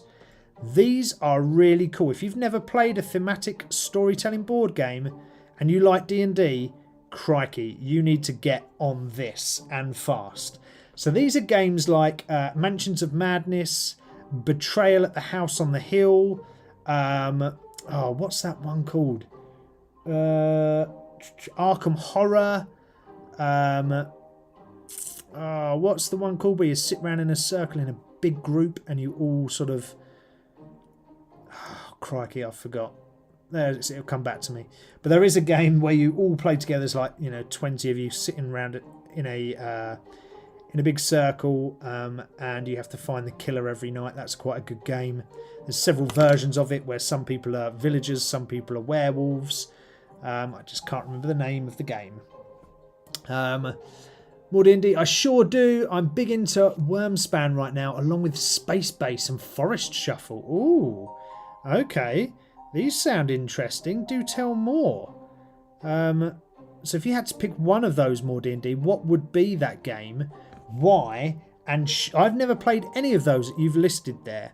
Why should I play, or why should any of the listeners play or watch these that game? I want to know. They sound pretty cool. Whilst we apply this purple across our model. What we got here? Adrian said the light makes it look blue, but you can see the purple. Maybe it will darken when dry. Yeah, so this colour, Adrian, really does darken when it's dry. So if anyone's using Nagrath Night, it looks like a dark shade of purple, but once it dries, it's really dark, and I mean really dark. So don't panic if it sort of looks a little bit too dark once it dries. It does go like that. Does look very sort of black-esque, which is fine, especially for this kind of model. That's fine. So hopefully it does look purpley, kind of. I just snapped his horn off the top as well. WizKid Minis aren't always that great, so I'm always very reserved about painting them because they tend to look a bit crap. And the detail is never there on the model. I don't know why. It must be down to their printing process that they do for their models, but they're never that great. So sorry, WizKid models. Some of your stuff kind of sucks. If you compare it to some 3D printed stuff you can get off Etsy or Games Workshop or other board games, WizKid models are really rubbish. And for someone that's just getting into painting, if you're just starting out in the painting world, WizKid models are really hard to paint. So you might pick one up and go, oh yeah, it's okay, I'll paint this model because it's a D&D model or whatever. You go to paint it and it looks absolute tosh because, not because your painting skills are possibly terrible, but the model print quality is so low, it's very hard to make a clean paint job.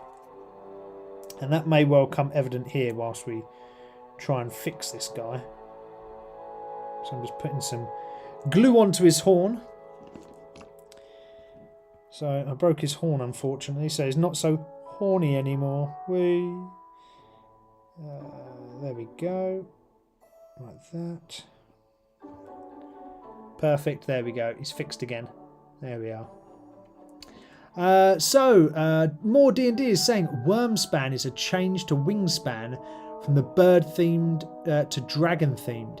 Pretty complex and little engine building, lots of fun. Space Base is a crazy version of the old game called Shut the Box. It gives a complexity and strategy to the old game, makes it a little Catan-esque with routing for dice roll.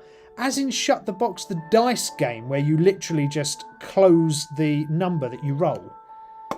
I don't know how you could complicate that or make that more interesting. I don't know.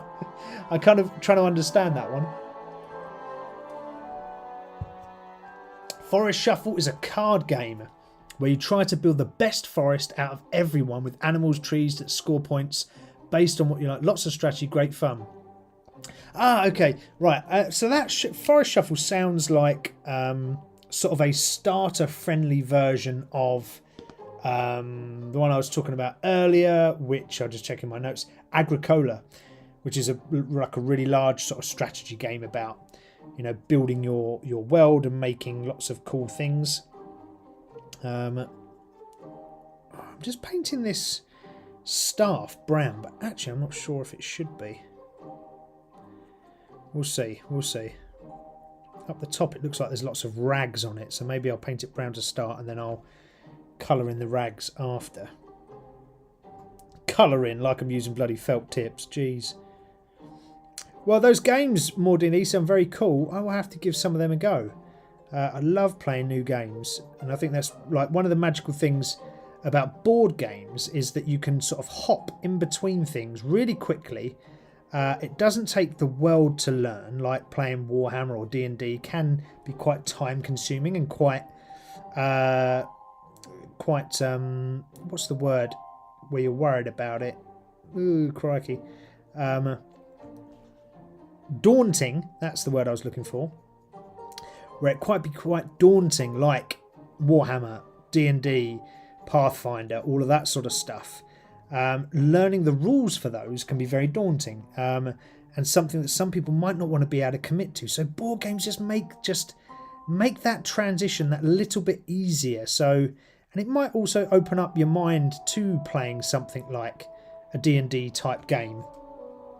So if you've got a buddy that is not so keen on playing or really getting involved in a big D&D game because it's a bit much, well, start them off on a board game. Start them small and just build them up slowly. They'll never know.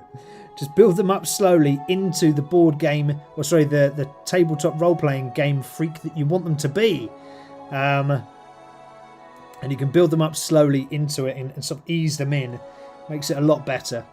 And you'll have a lot of fun doing it as well. And it's, you know, it's not a huge amount of time that you have to give to these board games. It's pretty easy. Right, so far we've got the staff there, and we've got his purple cloak. What goes with purple? Like a dark green goes with purple, doesn't it? Dark green.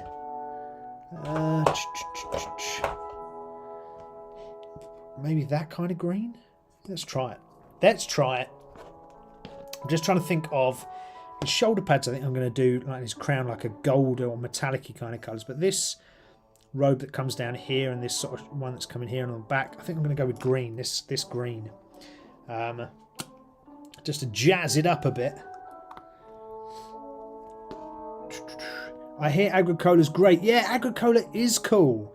It is very cool. It does take a little bit longer, but it is a very good game. It's like highly rated, not just by me, but by gaming nerds all around the world. It is really good. So I can thoroughly recommend Agricola. Very, very good game to play. Does take a little bit longer though, so be prepared for a little bit of a longer game, because it is one of those longer based strategy games, but well worth it. JPC is saying no mins, but my favourite game, Time Stories. Okay, what's Time Stories, JPC? Come on, enlighten us. Don't just tease us with a title like Time Stories and not tell us what the game is. Come on. Drop that in the chat. Tell us what Time Stories is. I mean, one of my favourite games is a retro classic, actually. So retro classic is actually sort of another category that I thought we could talk about in board games. And it's Hero Quest. I played Hero Quest as a young kid back in the late 80s or the early 90s. It's absolutely awesome. So one of you plays as the sort of dungeon master. And then you've got other players that all play together to get, have a mission to do in that dungeon. It's absolutely brilliant. It's got all the pieces, it's got the board, it's not complicated, the rules are dead simple, it's all D6 dice that you roll to determine things. You've got a nice little scorecard so you don't have to create anything. It's really, really good. There are also power-ups, so special items and weapons that you can find along the way. And then that helps you as you're going through if you want to play more campaign style. The sessions on Hero Quest take, from 30 minutes to an hour, right? And it's dungeon crawling type adventures. And it's very, very entertaining, very, very cool. Every game is different. There's loads of variants for it, including loads of homebrew stuff that people have made. So you're never without an adventure. And they even re-released it, so you don't have to own the old 80s version, which I've got literally over there. You don't have to own the old version. You can have the new version. And it's really, really cool. It's got miniatures. It's got a cool little story. It's got sort of lots of variation. Retro game, board games, that is. Absolutely love it. That's my top retro game. If you've never played Hero Quest, absolutely go get it. Because you can sort of have one of your mates as the dungeon master and the rest of you all against them to win and get out of the dungeon alive. So it's got that sort of teamwork sort of notion. And it's just very, very fun. Well worth a go. So if you haven't played Hero Quest, go get it. Talisman. Oh, Talisman. I want to say I've played it. I'm pretty sure I have. I'm just trying to think what Talisman is. Adrian, you're going to have to remind me, mate, what Talisman is, because I can't remember. I'm pretty sure I've played it, though. I'm almost 100% sure I've played it. By the way, does the green and the purple look okay? I think so, right? I think the green and the purple look pretty good. So what I'm doing on this model, you can be on these models, sorry, D&D models, that is. I find they're so quick and easy to paint. They're really, generally, they're sort of quite simplistic in nature. If you go for like a Games Workshop style model, they seem to be a little bit more complicated. Gundam is I'd say is similar to D&D style models, where it's very simple to paint, very easy, big panels, nice and simple. You also don't have to build D&D models like you do Warhammer models. You have to build the Warhammer model, cut it out, glue it all together. This you're literally straight into painting, so it's just a fast and furious way to get a nice little bit of painting done. So make sure you check out D&D models. There's lots of variant types. As I said, this one is a WizKids model, but you can have various different brands. There's lots of them out there. As I said, I'm not a massive fan of WizKids in the sense of the quality. I don't think WizKids models quality is very good. This one's okay, but I wouldn't say it's amazing. You can get better print quality ones. I'm trying to think of the company that I met at Dragon Meet, which is an event in London held every year for sort of tabletop role-playing games and more, and board games. And I met a company there, and their models were absolutely fantastic, all 3D printed, but they were just insanely well done. So they were very cool models. I liked those a lot. I can't remember what they were called. So, sorry company, I can't give you a shameless plug. There we go. So yeah, any more board games there is? Talisman. Adrian, you're going to have to tell me what Talisman is, mate. As I said, slightly forgot what Talisman is. But do tell me, so I can understand and learn. Right, okay, so we've got basic colours on so far.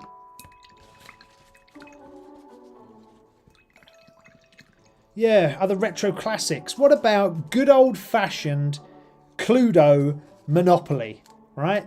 What about those two? Classic board games that don't really age, never change, are an easy go-to. Everybody you know knows how to play Cluedo. Everybody you know knows how to play Monopoly. Surely these two games have to be up there in terms of sort of easy to play, fun, quick, enjoyable. Although Monopoly, I have seen Monopoly played for hours before. So maybe, although it's quick and maybe it's easy, it's not necessarily a quick game. So yeah, it has been played for hours before. So maybe I'm sort of barking up the wrong tree with that one. Maybe that's the wrong one to go for. I'm just picking out any old colours here and just sort of putting them on. Just going for his crown. It looks like it's made up of sort of teeth. So I was going for a sort of dirty tooth colour here that sits on the top of his crown.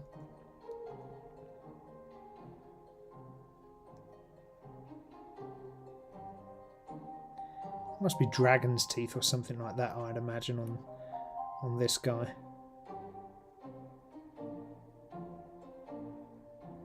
There we go.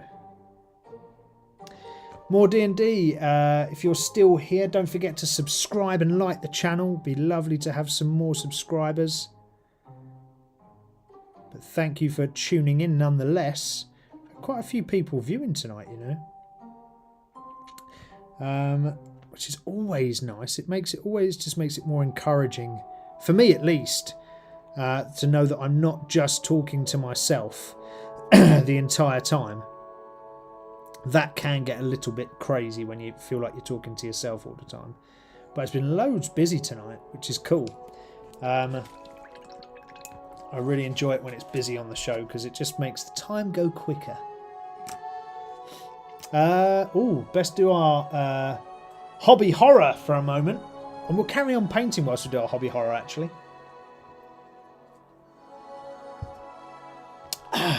Sorry, I just had to have a drink. So every week we talk about a hobby horror. A moment in our hobbying history where... Oh, actually, did I do this last week? I can't remember. Oh, well. I'll have to talk about it anyway because it's in my agenda that I've written, so we'll do it anyway. Hobby horror is all about a moment in our history of hobbying where something goes drastically wrong and we end up in a position we didn't really want to be in. Now, that could be absolutely anything and everything, and generally it is. And this week is no different. This week's hobby horror moment that I wanted to talk about was rough bit removal. So, what do I mean by rough bit removal? Well, when we're making our models, and it could be an Airfix kit, it could be a Warhammer model, it could even be a D&D model like this. You've always got to cut off little bits of the model that don't quite belong. So it could be like an old mould line or something like that, where the model's been printed and it needs to be trimmed because it shouldn't actually be there on the real model. Now, these are, you're always going to get mould lines. That's absolutely fine. That's expected. So we have to go around with our cutters, or with a knife, or with a mould line remover, and take them all off. Now, it's important that you do that for clean models to make it look smart and all the rest of that good jazz. You've already had a hobby horror with your bad sister. Yeah, I did have a hobby horror with my bad sister, Adrian. You're right. So we could probably talk about that too. But with the mould line remover, or doing all the edges and making sure your model looks clean and tidy, is why you do it. And I was going through a model the other day, and I was sort of using a Stanley blade. Not in the knife itself or the knife handle. I was just using a Stanley blade by itself, going around the edge of the model, just trimming all the bits. As I do, I slip and I cut my thumb and slice myself open. I've done it loads of times before, and my first reaction is to just grab super glue, good old super glue like this. I pour it straight onto the cut and just seal the cut shut, and I carry on doing whatever I'm doing. That's kind of my standard go-to fix. I'm not recommending that, by the way. That is not medical advice. Do not copy me in any form, way, shape or form on that advice. I'm just telling you what I did in that scenario.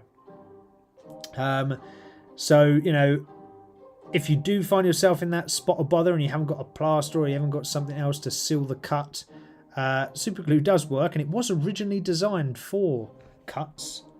I think it was a Vietnam War, it was designed for. But yeah, that's what it was made for intentionally, originally, to close wounds. So it can be used, and I use it all the time if I'm doing DIY, if I'm, working on my car, whatever that is. And if I cut myself, I just resort to super glue. It's not the best, but I do that. So, it is what it is. That is what it's invented for. Yeah, exactly, Adrian. Exactly. Right, we're stuck. All I'm doing is throwing a few base colours on this guy, just to see what it looks like. And so far, it's going on okay. Don't worry, the details will all start to come out later.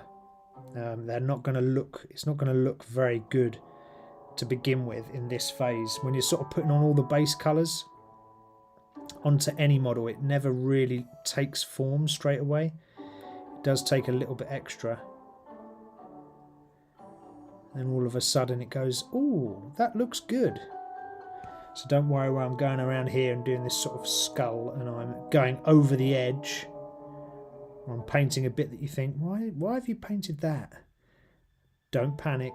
It will all become crystal clear at some point when we're painting this. Yeah, so that was my hobby horror, where I sliced my thumb open for the millionth time, and I couldn't bloody believe it, and it just wound me up. So I super glued my fingers shut and carried on, and of course, like a true trooper, I finished my model and got it done. So that's what I did. But as Adrian said, I could have today's hobby horror where I broke a model. Where my poor model over here, this lady, if I bring her into view, this wonderful lady, let's just zoom out. There you go. So this wonderful model, and she's still missing an arm, I was trying to get her out the box, and then I just broke the entire model in about 4 different pieces. So, there are always hobby horrors to talk about, always. But that's just the fun of modelling. Wrong camera, apologies. There we are. So that's our hobby horror for the week. Alright, let's slap in some gold.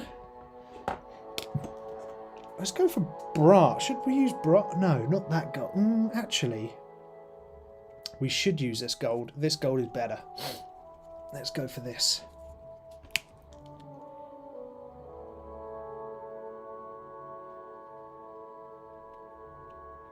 So I want a nice bright gold because this is quite a dark model, or will be anyway, once we sort of finish.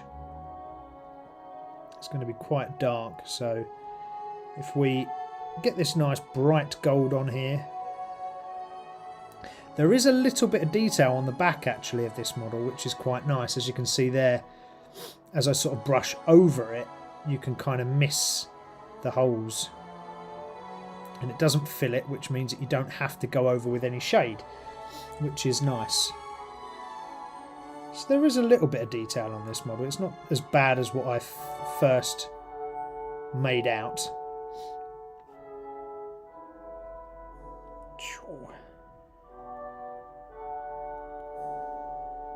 They just tend to be WizKid models not that great. Yeah, I just don't think they care as much about the finish of their models. I've bought some models that like this that have been like half decent, and I've bought models that have been absolutely terrible. So they're really hit and miss, and that's frustrating when you're trying to build an army or to build models for a game or whatever it is. If you're constantly having to sort of fight the model, it can get absolutely frustrating as hell. Just painting gold in between this little layer here because that's actually like a silver chain he's got on, which I'd like to colour so that looks right. There we go.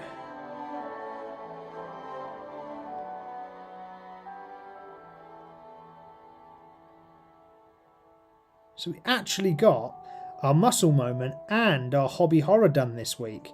I think that's the first time in about 4 weeks that we've got them all the elements done. So I'm pretty chuffed about that because there's normally a part that I forget and then it never happens. So getting this done was good. So again, don't worry about me going over the edges on stuff here. It's not a problem, because we'll come back to it and we'll sort it and make it look decent. Trust me. Trust me, I'm a lunatic. Right, that's the silver. And I reckon this will look quite good when it's done. Let's have, for the base, we've got this sort of Dawnstone grey. Because it's got it does have a base.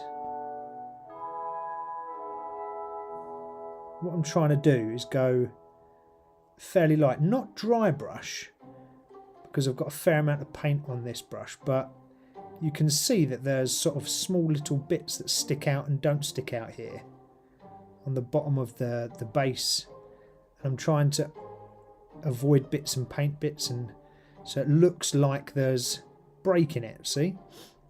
And all you need to do for that is just use the side of your brush, run very gently over the top of the model or the area that you're trying to paint, and just skim the side of the brush over the area you're painting, and the higher areas of that model that stick out will catch the brush, and it will give that effect that you sort of took a lot of time and detail and spent a lot of attention by picking out only the top areas. But it looks very effective once it's done. So I can definitely recommend doing that. Side of your brush. Give it a go. If you haven't done it before, give it a go. Worth doing big time. Now all I want to do is just go back and just tidy the edge of the model itself, or the base, sorry, just so that's done.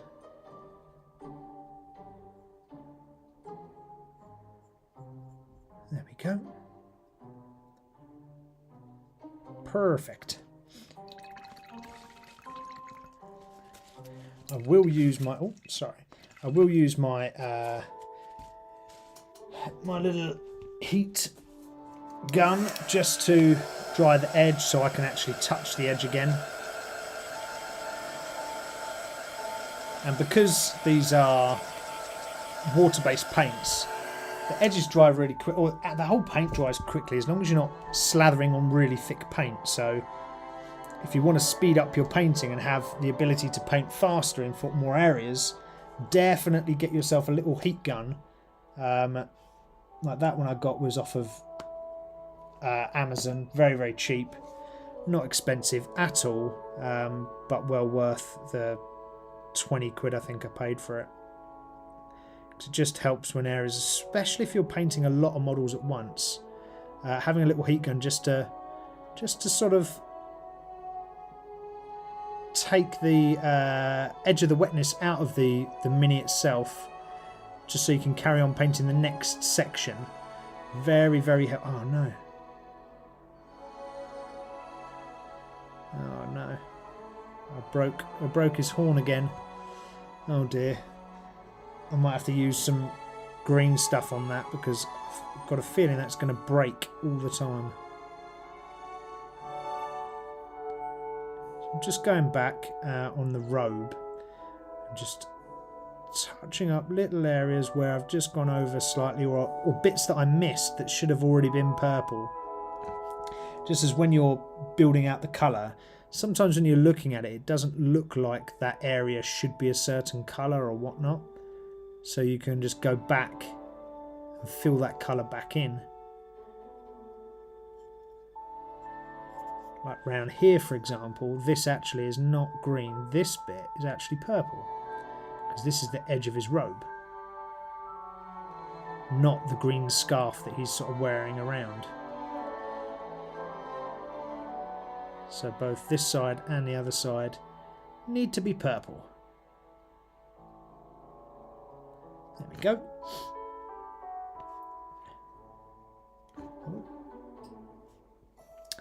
I will remember where this guy comes from. And it is a D&D... oh, fudge. It is a D&D campaign book. I just cannot remember for the life of me which bloody one. In fact, I might have to research that once the stream ends. I'll go back and I'll take a look at my book, because I've got the book. I just can't remember what bloody one it is. Okay. That needs green in there. Okay, that needs purple in here. So as you start applying the colours, you just start to find out and work out what should be what. So always just go back to your model, apply those colours where they need to be. Take a moment. There we go. Oh, just out of shot slightly. So that's how Colour Me Pete does it. Oh, what, paints fast? Are you talking about with the dryer? If possible, if that's what you're talking about, then yeah, it is possible that is how Colour Me Pete does it. It's a great way to speed up painting processes. I'll have to ask him next time I chat to him. I am sure that he has got a little hot air gun. If you're watching Colour Me Pete, answer Adrian's question. Is that how you do your speed painting when you're doing things like large commission groups for paints? Do you use a heat gun to dry the paints quicker?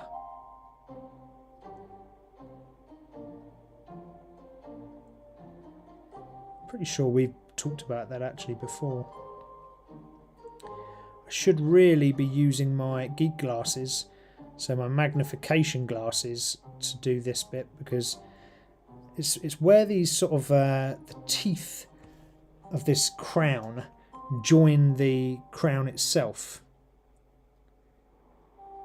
and so you can only see so much in without using assisted viewing through the geek glasses. Again, if you're trying to do detail and you can never see it, get yourself some geek glasses. They're so good. And by geek glasses, if you don't know what I mean magnification glasses that go over the top of your existing glasses, or if you don't wear glasses at all, they just go on your face. And they're absolutely awesome for seeing detail up close and ensuring that you don't make mistakes.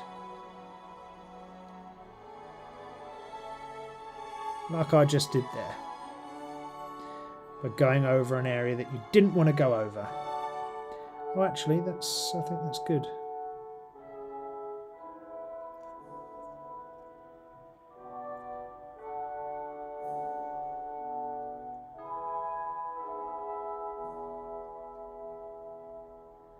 Bringing that in here and here.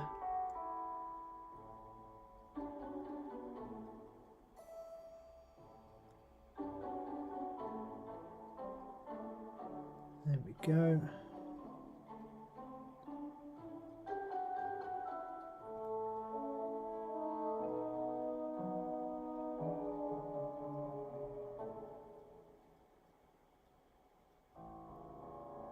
Lovely jubbly. Slowly getting there with this one. It's quite an easy model to paint. It's not too bad. It's not too complex.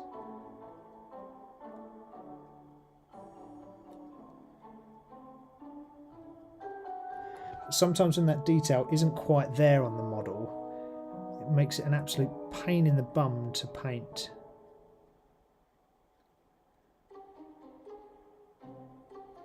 Because you can't see where X part stops and Y part begins, for example.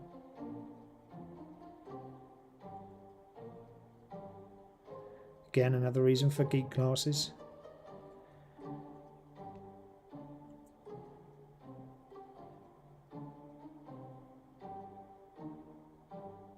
Right.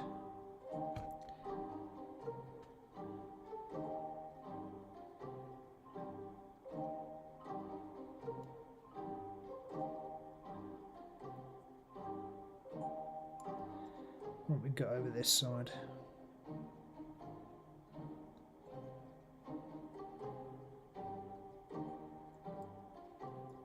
A little bit of silver to do as well. A chain. Well, I hope everyone's had a good show so far. Hope everyone's enjoyed it. Oh, we've run over actually by a couple of minutes. We normally finish at 9 o'clock, so I'll just do this little bit of silver. And then we shall end it.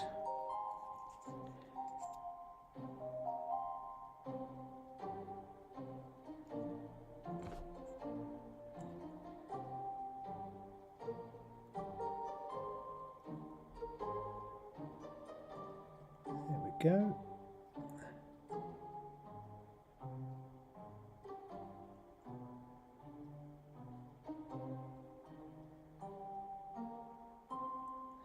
Alrighty. So, doesn't look like much at the moment, but the colours will come together and things will come together on that model.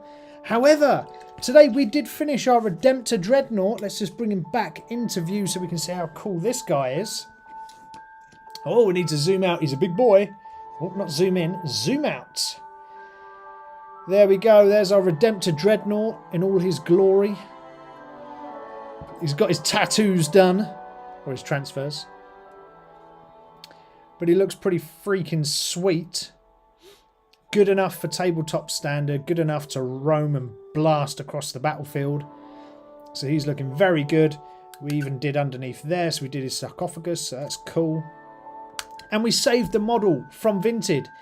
I bought this very, very cheap. He looked really terrible. He was falling apart, and now look at him. He's awesome. Not perfect, not a Golden Demon Win award, but he's pretty cool. We also started on this D&D figure, so a spooky evil skeleton, and I can't remember what he's from, but he is from D&D, the D&D world. Although I've slightly broken his crown that keeps on bending over to one side. So we'll have to fix that at some point. But he's started and we will continue him next week. Let's move to the front view. Move that out the way. So I hope you've had an absolutely wicked show. I've enjoyed every single one of you being here with me tonight. So thank you so much. I appreciate every single one of you. Please, please, please, if you haven't, subscribe to the channel. Please. Subscribe to the channel if you haven't. Turn on your notifications. Oh, I'm just going to twist that way because I'm slightly twisted. Turn on your notifications. So turn on your notifications so you don't miss any live streams. So make sure you subscribe. Make sure you comment on the videos and like the videos when they're posted. And share with all your friends. Come on, please share. Let's get to like 150 subscribers. We're like 120 or something at the moment. So let's see if we can get to 150. That would be lovely. But anyway, I appreciate every single one of you. Hopefully you've enjoyed the little chat that we've had about board games today. Next week we will have another geeky topic to chat about. And we will paint some more minis. Anyway, for now, have a wonderful weekend. Thank you so much for being with me today. I appreciate every single one of you. Sending mucho love to you all. Have a great weekend. Geek it up. Do something geeky. Go live your geekiest dream out. And let's talk about it next week here on Minis-N-Muscles, the place where the brawn meets the brush. And we'll talk about that on 7 PM here on YouTube next Friday. Take it easy. Stay safe. Minis-N-Muscles, we're heroes rise. Dying worlds to mighty skies. Rushing air, where power we fight. Strength that breaks you, night in the night. Where the brawn meets the brush. The starry stone. In this land of imagination mode. With every stroke, adventures unfold. Minis-N-Muscles, heart and soul.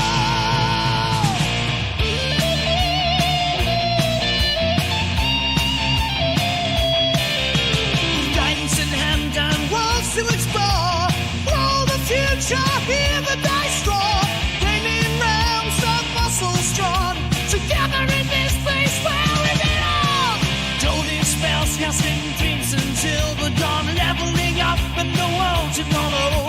With painted heroes shining bright. Venturing on